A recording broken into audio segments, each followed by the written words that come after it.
Hello students. Last video में जो अपनी सीरीज चल रही थी बीएससी के मोस्ट इम्पोर्टेंट क्वेश्चन की, उसके अंदर अपनी नेक्स्ट सीरीज आती है कि बीएससी फर्स्ट ईयर के फिजिकल केमिस्ट्री के मोस्ट इम्पोर्टेंट क्वेश्चंस। इसमें अगर अपन बात करें तो अपने पास में सबसे पहली यूनिट आती है लिक्विड स्टेट। तो लिक्विड स्टेट की अगर अपन बात करते हैं तो उसमें पहला क्वेश्चन आता है कि अंतराण्विक बलों से आप क्या समझते हैं, द्रव्य में उपस्थित बलों पर टिप्पणी लिखिए। तो यहाँ पे आपको बताना पड़ेगा कि अंतराण्विक बल होते क्या हैं और वो द्रव्य में किस प्रकार से बल उपस्थित रहते हैं, इन पे टिप्पणी लिखनी है पूरी। अब नेक्स्ट क्वेश्चन आता है कि द्रव्यों की संरचनाओं को समझाने के लिए निम्न सिद्धांतों को समझाइए।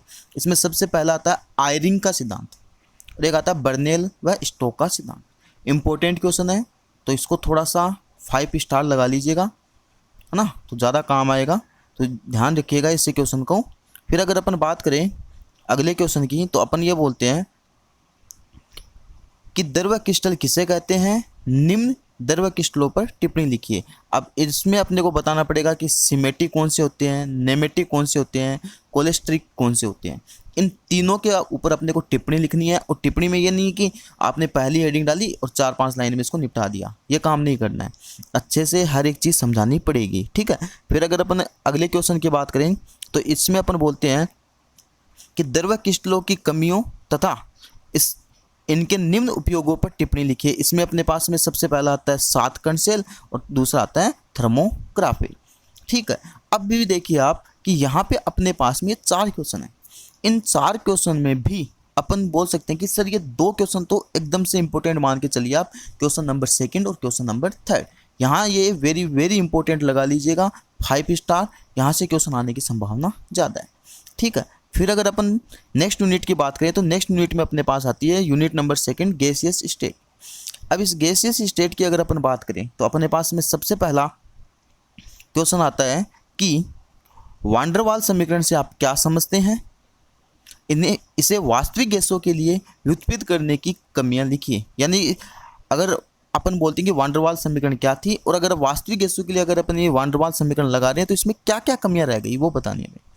दूसरा क्वेश्चन आता है कि गैसों के अणुगतिक सिद्धांत के मुख्य अभिकृत लिखते हुए अणुगतिक समीकरण की व्युत्पत्ति कीजिए, ठीक है। तीसरा क्वेश्चन आता है क्रांतिक परिघटना किसे कहते हैं, विभिन्न गैसों के लिए क्रांतिक ताप, क्रांतिक आयतन, क्रांतिक दाब। इंपॉर्टेंट क्वेश्चन, ध्यान रखिएगा, इनको अपने को समझाना है। फिर अपन बात करें कि आदर्श गैस समीकरण की कमियां लिखते हुए बताइए कि वास्तविक गैस से आदर्श गैस समीकरण से विचलन दर्शाती है। ये भी इंपॉर्टेंट है, ये एक बार आया हुआ भी है, इंपॉर्टेंट क्वेश्चन है, ये आया हुआ एक बार एग्जाम में।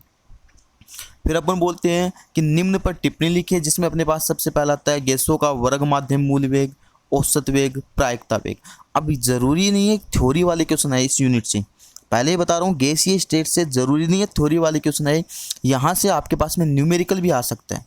और न्यूमेरिकल किस प्रकार से आ सकता है, जैसे आपको कोई जैसे गैस दे देगा, उस गैस के लिए आपको ये बोल देगा कि जैसे SO2 गैस दे दिया आपको, SO2 के लिए बोल देगा कि 27 डिग्री सेल्सियस टेम्परेचर है।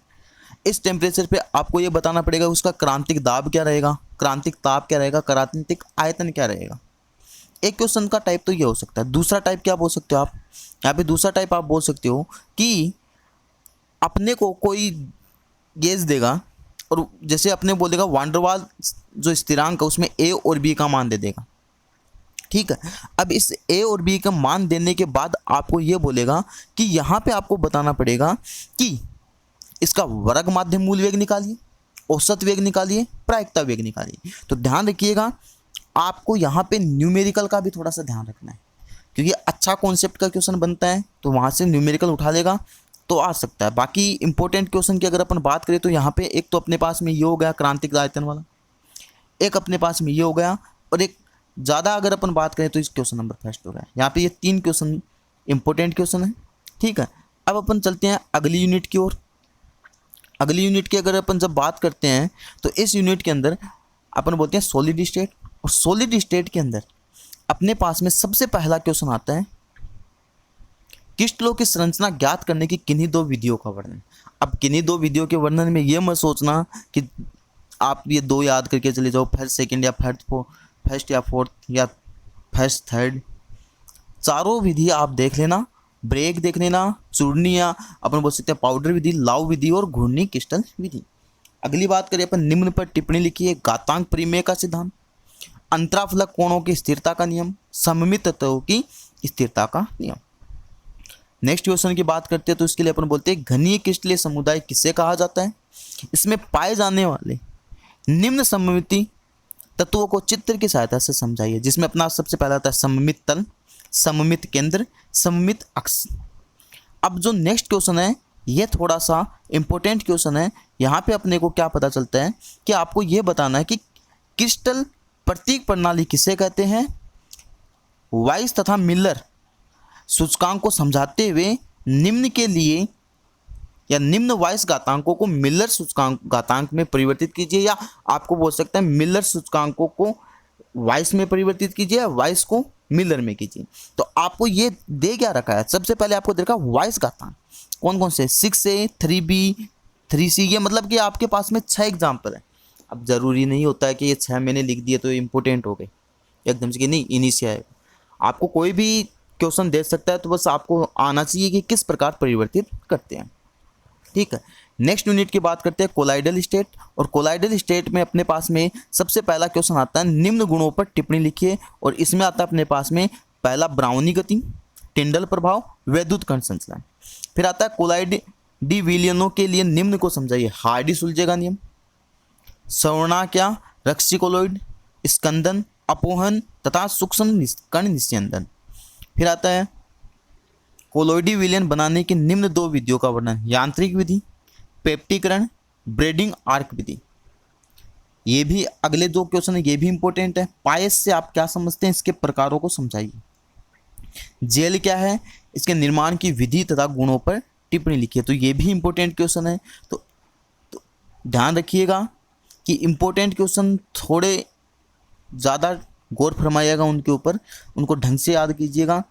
और इस बार तो वैसे भी आप लोगों के 50% पेपर सोल्व करना है, तो ज़्यादा टेंशन न लीजिए। इंपॉर्टेंट क्वेश्चन है उन पे गौर कीजिए। ठीक है, अगली यूनिट की ओर चलते हैं। अपन बोलते हैं कि यूनिट नंबर 5 अपने पास में केमिकल काइनेटिक्स।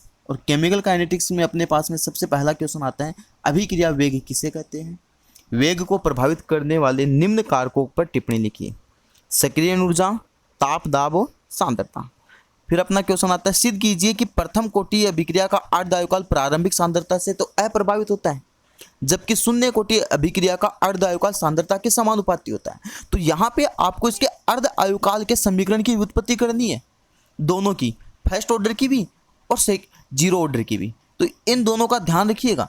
यहाँ पे आप जब इसके अर्धआयुकाल की व्युत्पत्ति करते हो तो आपके पास में पॉइंट निकल के आता है कि आपको ये बताना पड़ेगा कि वो उसकी सांद्रता के समानुपाती है कि नहीं है, या उससे अप्रभावित हो रहा है प्रथम कोटि का तो, और जबकि शून्य कोटि का उसके क्या है, समानुपाती है।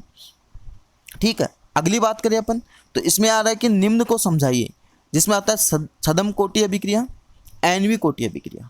ठीक, फिर अगला क्वेश्चन है द्वितीय कोटि अभिक्रिया के लिए निम्न पर टिप्पणी लिखो। अब इसमें देखिए, आप द्वितीय कोटि अभिक्रिया की जब आप बात करते हो तो आपके पास में 2 अभिक्रिया कारक आएंगे या 2 अभिकारक आएंगे। अब दोनों अभिकारकों की सांद्रता समान भी हो सकती है, उनकी कंसंट्रेशन या तो सेम हो जाए या आपके पास उनकी कंसंट्रेशन डिफरेंट आ जाए। तो अब जब सेम और डिफरेंट आती है, या तो आपको क्या बोला गया, एक तो आ जाए आपके पास में सेम, एक आ जाए आपके पास में डिफरेंट। तो आपको क्या करना है, दोनों ही स्थितियों में आपको सबसे पहले इसका समाकलित वेग समीकरण ज्ञात करना है और फिर इनका क्या ज्ञात करना, अर्धआयुकाल ज्ञात करना है, टी हाफ का मान। ठीक है, तो ये ध्यान रखिएगा, ये क्वेश्चन थोड़ा सा हटके है, थोड़ा सा इंपॉर्टेंट क्वेश्चन है, ये वाला 5 स्टार वाला क्वेश्चन है।